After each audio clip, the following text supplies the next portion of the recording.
Kia ora e ngā mana, ko hui mai nei ki tēnei rorohiko, ki te kōrero i ngā whakaro, ka nui te aroha. Welcome to an interview with Scott Santens. I'm really excited about this because, kia ora Scott, welcome to Aotearoa, New Zealand. Thanks, Jeff. And you're beaming at us from New Orleans, is that right? That's correct. Awesome. Hey, so for people at home, Scott has been like one of the original UBI advocates. I remember when I first got into UBI and started Googling stuff, like, Scott, your blogs and things like that were probably 2/3 of the stuff that I came across. So, like, you know, you're clearly one of the original UBI advocates, and we're really pushing for a universal basic income here in Aotearoa, New Zealand. So I'm really just keen to hear, like, how did you, how did you get so far ahead of the curve? What kind of got you onto the UBI? Yeah, I got into this discussion back in 2013, and it was actually through Reddit, and it was a discussion on Reddit that was about how quickly technology is advancing and how no one's really talking about it or understanding the implications of that. And I was just fascinated by all the stuff that I learned in this thread from, hundreds and thousands of responses and this conversation. And there was a book that was recommended called Mana by Marshall Brain. And I read that book, and it painted a very clear picture of this kind of bifurcated path that we're on, where we can either keep going the way that we're going, and it'll essentially lead to a dystopia even worse than it is now, or we can actually go the other path and venture towards a better world where actually technology leaves us all better off. And so that really connected with me, and I had already wanted to use technology for this better world, to create that better world. And the author, Marshall Brain, was for a basic income, and so I started looking into it. I looked into the history behind it when I was just fascinated to learn about all the experiments that had been done and how close we got here in the U.S. in the 70s to a guaranteed income under Nixon. And I started looking into the evidence and the philosophy. And I just reached the conclusion that this was one of the most important things we could possibly do as a civilization to really go from the direction we're in to a better direction. So I decided to just devote my time to it and really kind of function as a translator for all this academic kind of paper and stuff that was out there, and try to get that in a way that people could consume it and share it and understand it in a more popular way. Awesome. Well, yeah, I really love your work, and I think you're doing a great job on that count. Thanks. Was there a moment, for me, this whole automation thing? I mean, I kind of got into UBI as a way to simplify our tax and welfare system. But the automation thing didn't really hit me in the face until I saw a video from, I think it was Amazon, about their warehouses. Have you seen that? Like the self-organizing, robotic warehouse. Because I used to work in a warehouse when I was going through university at that, around that time. And, one of those old school pickers and packers where you go and there's an order and you got to go and get the things and you put it in the box and they wrap it up and send it off to the store or directly to people. And this Amazon warehouse I saw, a couple of years ago, a video of it, and this thing is reorganizing depending on what products are trending, and it's all doing itself. So, I mean, that really just blew my mind. Was there a technology moment for you that just blew your mind in terms of what automation was going to do? Yeah, so as part of that conversation thread on Reddit that I was really surprised by is that I had already known that we had invented the self-driving car. I had actually followed that with the DARPA challenge and the various colleges and stuff that were trying to win that competition. And so I knew that we had developed that technology.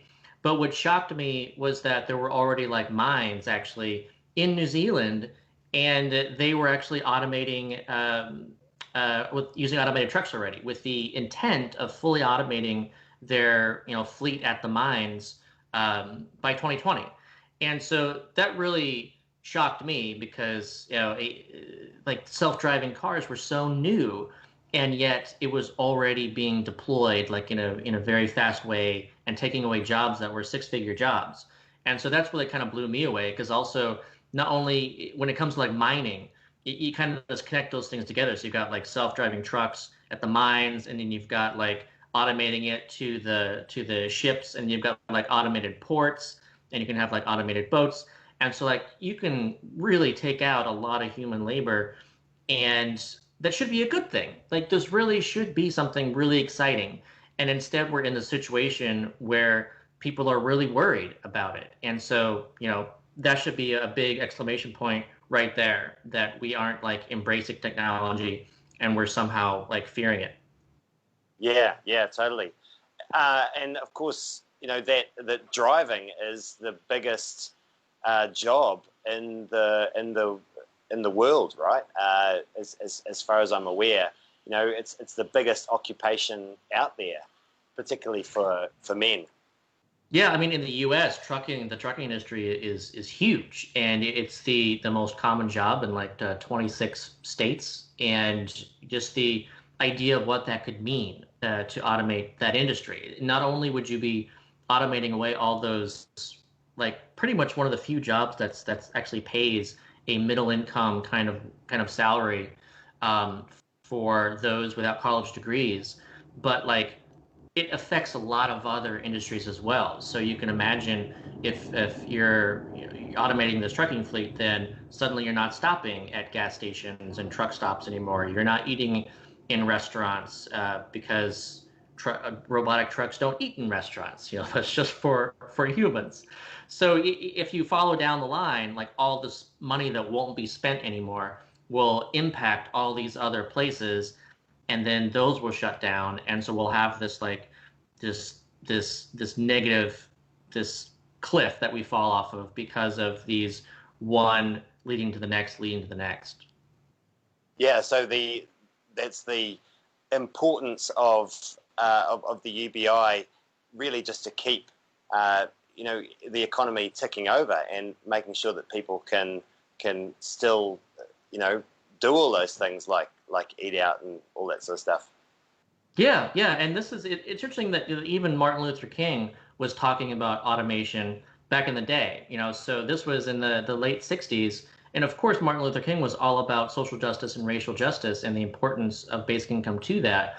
But he was also talking about saying that we produce so much that we actually need to look at making the non-producer a consumer. And so, what is the point of all this automation if we're not actually, utilizing it in a way that leaves us better off? And so, if the machines are going to do work for us, then okay, great. But then they're not earning a salary, so we should, so that we can buy what the machines are making. And if we don't do that, then this entire system breaks down. Yeah. So obviously, you've been at this for 7 years then, and what a boost it must have been first to have Andrew Yang come along with the freedom dividend, and more recently COVID come along. How have those two movements really changed the conversation in the United States?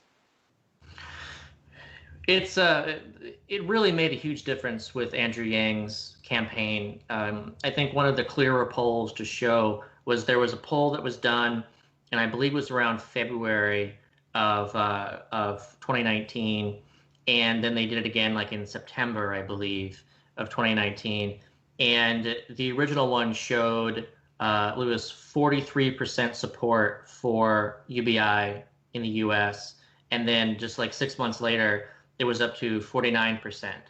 And so that was the same polling done of the same people, the same agency doing this. And so I felt that was like a really clear picture of like this big gain in support for UBI. And when it comes to this crisis that we're in right now, I'm actually just seeing some new data that's really interesting from actually looking at the effects of COVID on people's opinions about universal basic income, and it's been huge. It's if you are someone who has either lost your job because of this crisis, or you have lost income because of this crisis due to lower hours or say a cut in pay, then you are over 20% more likely now to support basic income. And I think that's just a huge increase. And the reasoning behind it is really interesting too, because it appears that people are understanding that UBI is actually extremely useful for getting something out there immediately. So it's just the speed is important. And also the fact that government is terrible about figuring out who needs what, especially in a time of emergency. Like, you can guess that someone who, earned six figures last year is fine, but you can be very wrong about that. And so a full universal income means that you don't make any mistakes when it comes to that. And I think that's really important. People are understanding that, and they're also being, say, driven through this grinding mill that is the conditional welfare system, and they're experiencing for themselves what that means, and with all the calls involved, the frustration, having to requalify every week, or like signing through it and never getting a check and not knowing what's up. Like, people are understanding that the existing system is not suited for this at all, and they're much more open to a better system. Yeah, I mean, I think we see that in New Zealand, in that UBI has a greater interest, of course, from younger generations, and we know that millennials are much more in the gig economy, much more likely to have, two or even three different jobs to keep themselves going, to be moving constantly in and out of work. And so I think as more people experience that kind of lifestyle, and as you say, then have to butt up against a welfare system which is really not designed to deal with that. Excuse me, I've got roadworks happening outside. I'm just going to shut the door. That's unfortunate timing. But as more and more people butt up against that system and realise just how it really is ill-suited for the modern economy, I think that will that'll encourage more people to go with to back a UBI. Yeah, it's interesting too how across countries, country after country, they kind of recognize that the existing systems that they had really wasn't doing much, or if anything at all, for those in this growing sector of freelancing, part-time work, temporary work, gig labor. All these people they were left out of the existing safety net. There was nothing for them. And so it's interesting that pretty much all these countries agreed that they needed to do something extra for them. And it's just interesting that it took a pandemic in order to do that. Like, before that, it's not like this was a new thing. They knew that those jobs existed, but it took like this to be like, okay, we need to make sure that we include them in the safety net. What is the best way of doing that? And so just to go back to the Andrew Yang campaign, what do you think? I mean, obviously, automation was a big thing that got you into it. What do you think really? Were there any other sort of messages that really got cut through with the freedom dividend idea? Well, it's interesting to look across the world and see kind of what kind of gains the most ground for this conversation, country by country. And I would say the U.S. is definitely more interested in the technology angle. I think the reason that it has such weight here in the U.S. is because we're so like individualistic, and so pull yourself up by your bootstraps, and you're on your own kind of setup. And with automation, you enter this possibility that maybe you won't be able to find a job. Maybe you'll lose your job, or maybe you'll lose your income. And what now? And so because it hits people personally, and they think this could happen to me. It's not just something that could happen to other people. This could happen to me. And what am I supposed to do? And also they're thinking about their kids. They're thinking, well, I might be okay, but maybe my kids won't be able to find any work. What do we do about that? So I think in the US, the technology angle is something that kind of appeals to our kind of, I would say, like kind of selfish nature, is kind of a, an ego kind of turned inwards kind of nature due to our, personal freedoms and individuality here in the US. But just because it's the main thing that seems to resonate doesn't mean it's the only thing. Andrew Yang talked about it as the freedom dividend, and he talked about the fact that Amazon's not paying taxes, that all this technology, we should get a cut of it, we should get our share, and that's something that worked. But also, it can work for other reasons. Like, he would also talk about not left, not right, forward. And I think that's something that resonates here in the US too, where a lot of people are very sick of the partisanship and not being able to work together, not being able to cross party lines. Yeah. And this is an idea that is something that, it's a rare idea where something that Milton Friedman and Martin Luther King Jr. agree on the same thing. And so it's something that appeals to us, and it's something that each party can get behind. And so it was great to see people who had voted for Trump actually start supporting Yang and start supporting the universal basic income, aka freedom dividend, largely because of that. And so besides that, though, too, there's those on the left could understand that this is an idea that could actually solve the problem of what the holes that people fall through a conditional system. Like there's 13 million in poverty right now here in the US that are not receiving any government assistance whatsoever. And so a universal basic income would actually find every single one of those people in a way that the existing system does not. So you can look at this through the technology lens. You could look at this through the inability of the welfare state to actually help everybody, especially everybody who needs it lens. It's social justice, it's economic justice. There's a lot of reasons to get behind it. Yeah, and of course, as Andrew Yang said, what government's really good at is writing checks. Yeah. And they're actually terrible at targeting assistance and finding the people that really need it. And I think that myth that targeting works is still very much alive here in New Zealand. But I think that is starting to break down now with COVID and with this much more dynamic economy that we're starting to see. Yeah. Interesting. I very much agree that this is a not left, not right thing. The big thing that I find gets through here in New Zealand, because we do have there's a lot of seasonal work in New Zealand, particularly out in the regions. We produce a lot of fruit and primary produce really, and that produces all these big peaks and troughs in jobs effectively. Mm-hmm. And a lot of employers say, I can't get people to work because they'll lose their benefit payment, or they will they will lose their working for families, which is like a benefit for people with children here in New Zealand.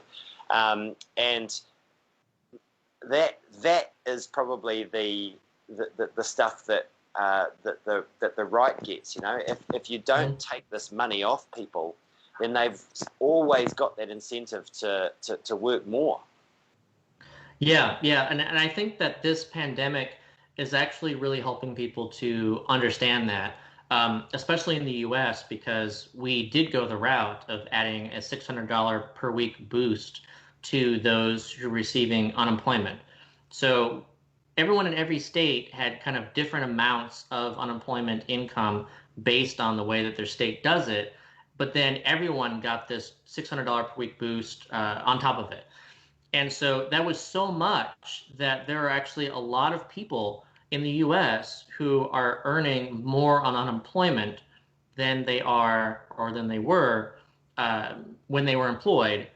And so people are just naturally thinking, like, they're in the situation where why would I work? Why would I accept this employment if I'm actually going to take a pay cut by doing that? And so that's a problem, and it's something that the Republicans are talking about, and rightfully so. And it's interesting that the problem is not that we're providing that money to people. That's the correct thing to do. But yeah, the problem is that we pull it away from them once they take employment. That is what creates the work disincentive. If you want to make sure that work is always rewarded, then you make sure that they keep it in addition to that. So it only makes sense to make sure that you have the floor. And then so if people lose their income for any reason, the farthest they fall is to that floor. And then they can pick themselves right back up again. They can seek work, they can find something, and they'll always be better off when they earn an income. And the other part of this too is that I think part of this pandemic is actually getting people to start to think about work differently, and recognize like what is valuable and what isn't. And part of that, of course, is unpaid work as well. Yeah. So people are really doing, this unpaid work at home and appreciating this work that was only being done by, say, one person in the house, and now both people are doing it, and they're getting a new appreciation for that work and what it means and how valuable it is. And I think that, again, basic income enables that you can choose to actually do unpaid work because you can afford to do that work in a way that you couldn't do otherwise. Absolutely, yeah, and I think unpaid work, honouring unpaid work is one of those things that gets quite good cut through in New Zealand, and it was that may be because of the slightly we have a slightly less individualistic culture than the US, probably not that much different, but that has been one of the big arguments here. Mm-hmm.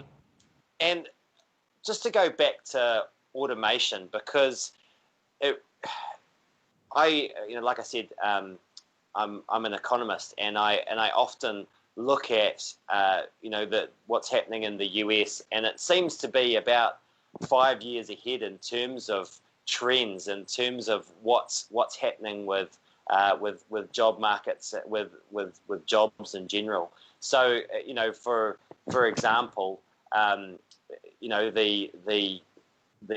and I'm sure COVID has helped this, but the take up of internet shopping is a few years ahead in the United States than what we see here. Can you paint a picture for us of what the next 5 years in New Zealand could look like? This is almost like being able to time travel. What have you seen over the last 5 years in terms of the changes in the job market that automation has already made? Because I think that'll show us what's coming for us. Yeah, it is really important to understand that although this discussion is usually around what could happen in the future because of technology, this really is something that has been with us for decades, and the results have already been happening, and we've been watching them happen. And so, in the US, and this is something that Andrew Yang talked about actually on the campaign trail too, is that we have been seeing a fall in our life, longevity, or this rise in mortality rates for 3 years in a row. And I think it'll go on a 4th year now, especially because of the pandemic. And this is unheard of across countries. Like, we are seeing something in the US, and this is from research by Deaton and Case, and as far as deaths of despair go. And so these deaths of despair are these deaths that are caused by, say, their suicide, or they are by accidental drug overdose, or it's through, say, organ failure through, say, drinking too much, and so kind of like an accidental suicide. But these things have been on the rise big time in the US for years, and it's only been impacting those without a college degree. So basically, if you have a college degree, you're immunized from deaths of despair for the most part. But if you do not have a college degree, then the deaths are on the rise. And so we can see that there has been this mass suffering, especially since the Great Depression, Great Recession, in around 2007, 2008, thanks to that financial crisis. And so people have been totally left behind. And technology is definitely part of this picture. Technology is able to do more and more, especially in the middle of the skills market. And as it does more and more, then the people whose jobs are automated, they have to go back into the labor force because they have to earn income somehow. And the jobs that we've been creating have been low skill jobs for the most part. So we've been creating some high skill jobs at the top end, but for the most part, we've been creating new, worse jobs, and we've been doing this for decades. So that's really kind of the main impact of automation. Is it's not that you create this situation where robots are doing work and then people have nothing to do. It's that robots do more work and then basically people's incomes go down. They get worse jobs. They are able to get less wages. They have more insecure work, a more insecure, precarious existence because of this automation. And so that's really what's been happening for a long time. And now it's been accelerated. So right now during the pandemic, robots don't get sick. So suddenly it makes more sense to really start investing in automation in a way we hadn't before. And also, recessions are always a great time to shed labor, and it's an excuse that you can't do otherwise. Like if you're a boss, and let's say you had invested in automation, and you're saying, look, no, I'm not going to fire anybody. It's good. It's okay. But then boom, recession hits. You're like, I'm sorry, I have to let everybody go. But then you have that automation, so you're like, I don't need to hire everyone back, and so I'm just going to hire back 40% of the workforce. So that's why too we've seen estimates that perhaps 42% of the jobs here are never coming back. And what does that mean? And I think that also there was a global survey done of employers around the world, and over 40% said that they are already increasing their investments in automation because of this pandemic too. So we were already going towards this more automated world, and it just basically got turbocharged. And I think that everyone's going to see that, and New Zealand is going to see that too. I think that US is really going to see it a lot more because we went the everybody get unemployed route, and we're just going to see so many people not get reemployed. And also, of course, we have these changes in what it is that we want to spend our money on. And yeah, it just makes sense to start utilizing stuff like Amazon instead of going down to the mall or going down to Target or whatever. And so all those businesses are going to close up, or at least a lot of them are. And then people are going to lose their incomes. And it's just this downward cycle. And so hopefully people start realizing, let's make sure that we've got this floor out there. And especially we can stimulate our way out of this recession and also make sure that technology works for all of us. And am I right in thinking, some malls are closing around the United States already? Oh, yeah, yeah. And they were already closing. But we are going to see more of that, definitely. Yeah. Yeah. And we're already seeing stores close. I can't impress upon you how bizarre that sounds from New Zealand, where the mall is still the pinnacle of Western civilization, if you know what I mean, for young people in particular. We're still building these big white brightly lit monoliths that people congregate in. And I mean, when I look at what's happening in the United States, I think it's a pretty terrible investment, to be frank. Yeah, and I'm curious too. Are the New Zealand malls, are those like the American malls in our heyday, as far as like the customer base is basically like everybody, or at least trying to get everybody, or is it the one that's really working more in the U.S. at least by the shifting to like catering to the higher income spenders? Like, is it kind of more of like a luxury mall kind of situation?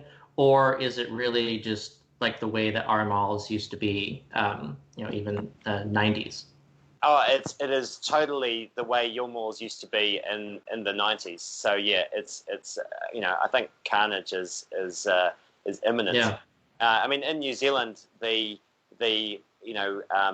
upper sort of echelon of society much prefer to go to. I'm generalizing here. There are a couple of high end malls in our bigger cities, but I think most of the high earners in New Zealand prefer to go to little boutique stores that are kind of quirky and individualistic rather than large mall type situations. Yeah, it's interesting to think about malls because it's like it's like we moved Main Street USA to malls. So like we used to have these busy downtown areas in town after town across the U.S. and there were a bunch of small businesses there, and that's where people would go. And malls came in, and they're like, okay, let's like not do that, but we'll like have like a huge kind of area and all these stores, and you can go there. And the thing about that setup is that, especially like the malls require these anchor stores, and of course you have all the other stores as well, but they all rely on each other. So as soon as like certain stores start disappearing because they don't have the customer base anymore, then that impacts all the rest of the stores. And so for every mall, there's a tipping point, just like there's a tipping point in every, small town, downtown area too, where you just can't operate a business anymore, no matter what. So when you lose these anchor stores, that really hurts the mall. And as you lose enough of those, then the mall goes down. Or if you lose enough normal stores, the anchors are still there, you can still lose it. And so, yeah, if New Zealand is still like building and utilizing that kind of business model, then it's going to be a really rude awakening as people shift quickly to online shopping, and then suddenly these stores just don't have any customers anymore, and boom, there goes the entire mall. Yeah, I mean, COVID was a really big boost for online shopping in New Zealand, but yeah, we're still well behind the US in terms of that particular trend. So, I mean, obviously, it's worth emphasizing this point because I think neither you or I are anti-automation or anti-technology. Some people kind of assume this conversation is an anti-technology conversation, but it most definitely isn't. I mean, I fully embrace all this wonderful new technology because it frees us. It frees humans from bullshit jobs, right? What we're really talking about is how the gains from that are shared, I guess. Yeah, exactly. And so the way that Yang talked about it as a freedom dividend, I think it's really important to understand it as that dividend. You can picture that dividend as being essentially the paychecks of the robots and the software. Because again, robots don't shop. They don't go to the mall. They don't buy any food. They don't do anything. And so where does that money go if it's not going to the robots? Well, instead it goes to the very top. It goes to the robots' owners.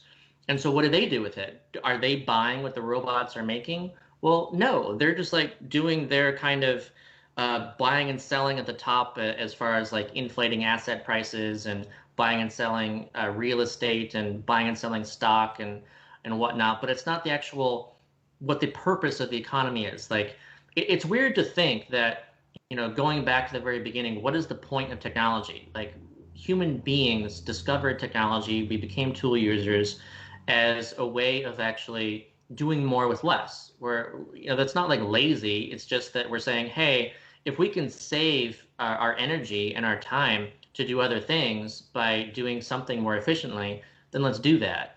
And here we are right now, and we've created a situation, we've created the technology where we really can do a whole lot of work and free ourselves up to do whatever it is that we want to do. It's just the trick, the challenge comes from our reliance on money in order to buy stuff, and the fact that we've coupled the obtainment of money to jobs. So the problem is that we need to decouple income from employment in order to actually make technology work for all of us.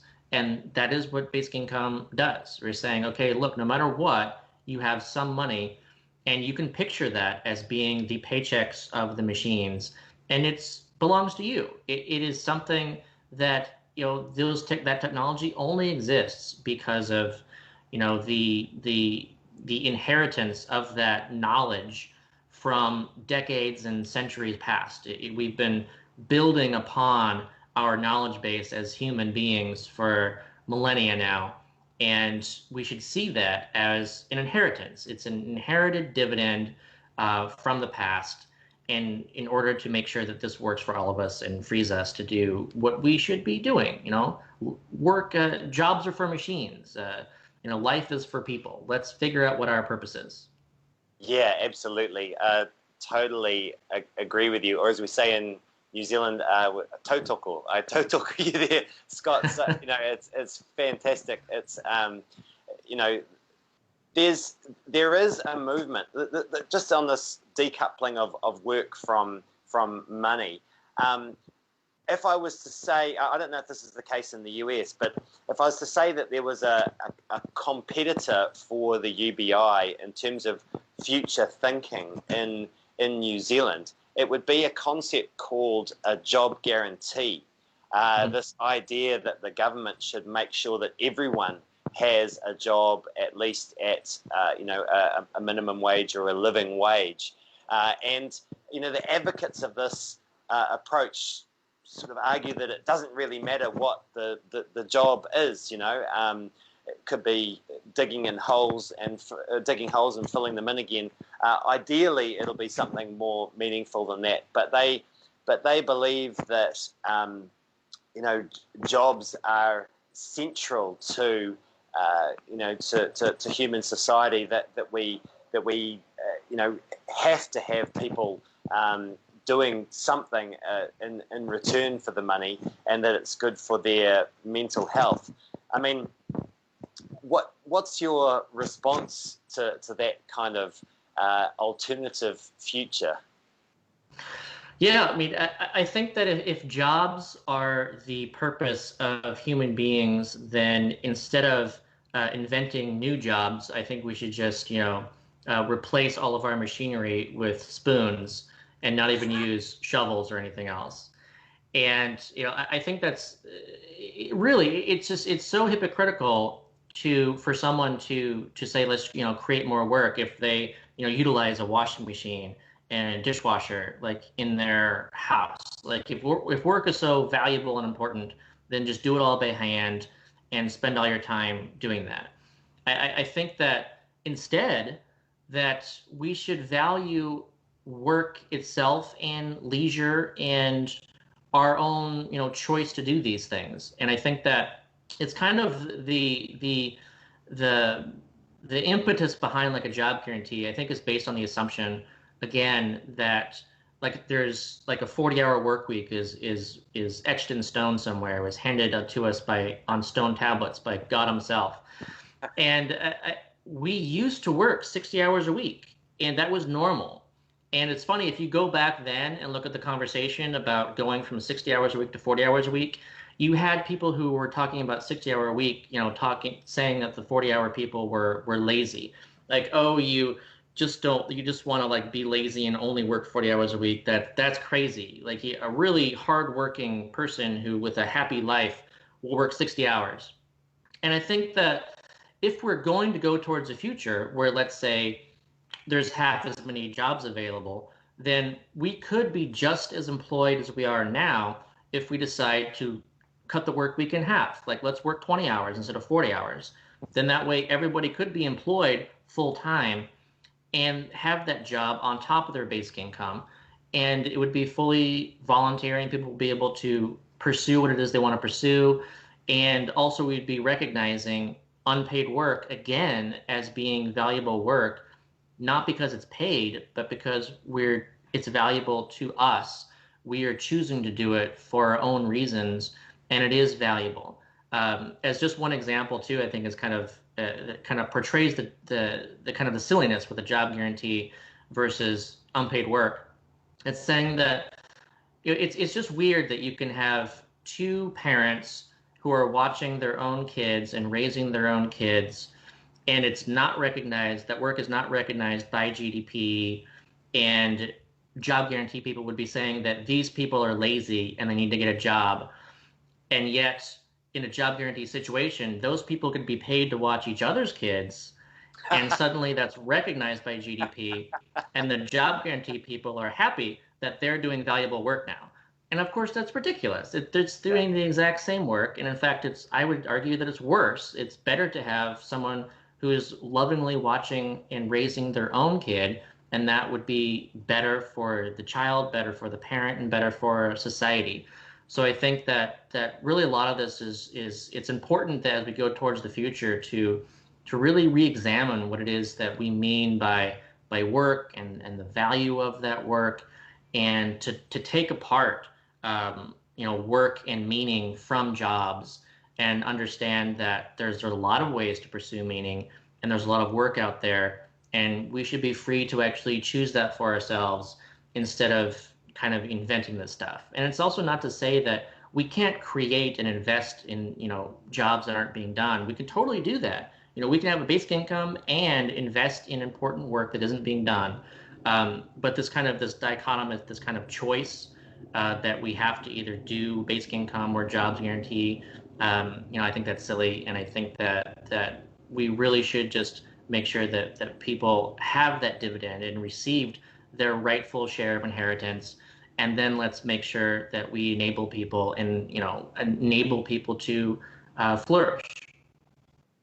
Our education spokesperson is going to love that rant you just did about childcare. That was brilliant. I mean, yeah, the thing that really hit me from on the job guarantee stuff. Well, I don't know if you've read that book, Bullshit Jobs. Yeah, great book. Yeah, and it actually the one fact that was in there that really stood out was that the mental health of people who are doing what they consider to be bullshit jobs is just as bad as someone who is unemployed. So actually creating, pointless work will do nothing to improve, as you say, the mental health and sense of purpose that people have. Yeah. I mean, I think fundamentally, this conversation, as it always does with a UBI, comes down to this idea of, can people be trusted if we give them some money? Can they be trusted to do the right thing and actually develop a purpose and lead a productive life, whether that's in paid work or not? And I guess the underlying value judgment that UBI opponents have is basically that people can't be trusted to do the right thing. Yeah, it's funny to think about how no one ever asked that question about, can trust fund kids be trusted with their inheritance from their rich parents? And I mean, we don't even ask that question. We don't care, because it's like suddenly they're like a different kind of person. Well, no. I mean, with this belief that we're somehow like against people getting something for nothing is just a lie, because we're totally happy with all kinds of people getting something for nothing, as far as there's bank interest and stock dividends besides inheritance, and there's so many ways that you can just get passive income. And it's all, I mean, most of those who are wealthy receive this passive income. You can inherit that money, and nobody cares about that. It's just, for some reason, when it comes to people with low income, and it's just crap. It's also self-reinforcing too. It's that if we want to have more trust in society, then we actually have to trust each other. And so we have a society that's built on distrust. So we actually withhold resources from people, and then they have to prove that they'll do what we want in order for us to provide that access to resources. And I would say that's entirely immoral, but also it doesn't work to actually foster trust. If you want to foster trust, then you trust someone in advance. You say, here is access to the resources you need to live. And if you have that access and you have been trusted, then you actually want to return that trust. You want to do for other people how you have been treated. And I think that's the way that we need to be going towards. That we need to build a more trusting society. And the best way to do that is to actually start trusting each other. And yeah, besides that, the evidence does show, like all the evidence shows that people provided a basic income do exactly like everyone who asked that question of themselves would do. We spend it on food, we spend it on housing, we spend it on our kids, we spend it on education, and we spend it on, fun things too that we consider to be important to us. And it's funny too that if you have like is worried and saying these same things about, oh, but what if people spend their paychecks on something? Like maybe we should go back to corporate script, and let's say that your employer should actually be able to decide what you spend your salaries on, because there are some things that are bad for you and you shouldn't be able to spend it on that. Like that's ridiculous, especially if we proclaim that freedom is important to us. Then part of that is trusting people with that freedom. And when you do that, good things happen, not bad things. Hey, well, look, Scott, it's been fantastic to talk to you and really blow some of those fundamental paradigms that we have as a society, and really interesting to share how some of those to hear how some of those paradigms are shared across Aotearoa, New Zealand and the United States. I just have one last question for you.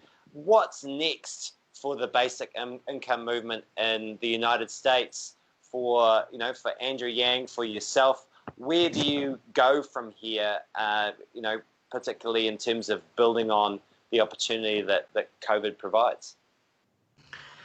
Yeah, so I think the immediate future is really about getting an emergency basic income in place. And so here in the US, on July 31st, the unemployment boost expires.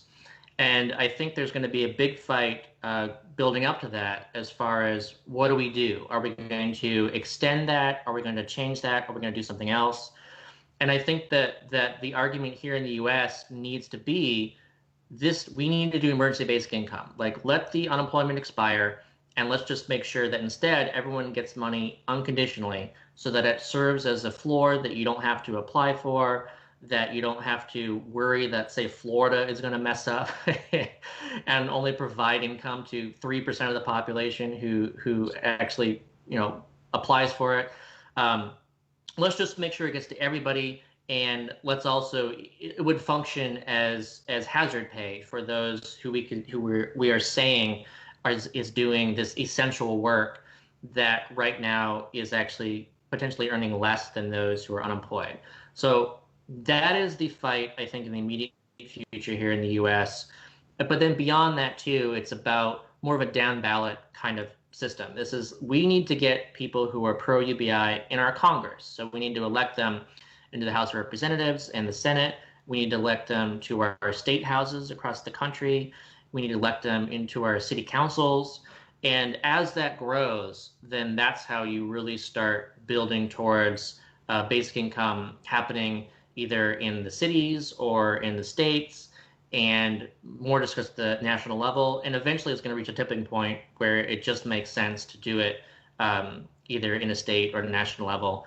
And then that's, of course, where these dominoes really start to fall. And I think also countries around the world are going to be part of this feedback loop too. So, if we do something in the US, then New Zealand is going to be much more likely to do it. And I would also say vice versa. Any country who does this first is going to set an example for other countries. And especially in this environment, we're going to see that a country that does emergency basic income, they're going to get out of their recession much faster than other countries. And I think that other countries are going to look at that and go, oh, maybe we should do that because it really worked for them. Let's go that direction instead because we're hurting. So yeah, I think that's the immediate and the short-term future of basic income here.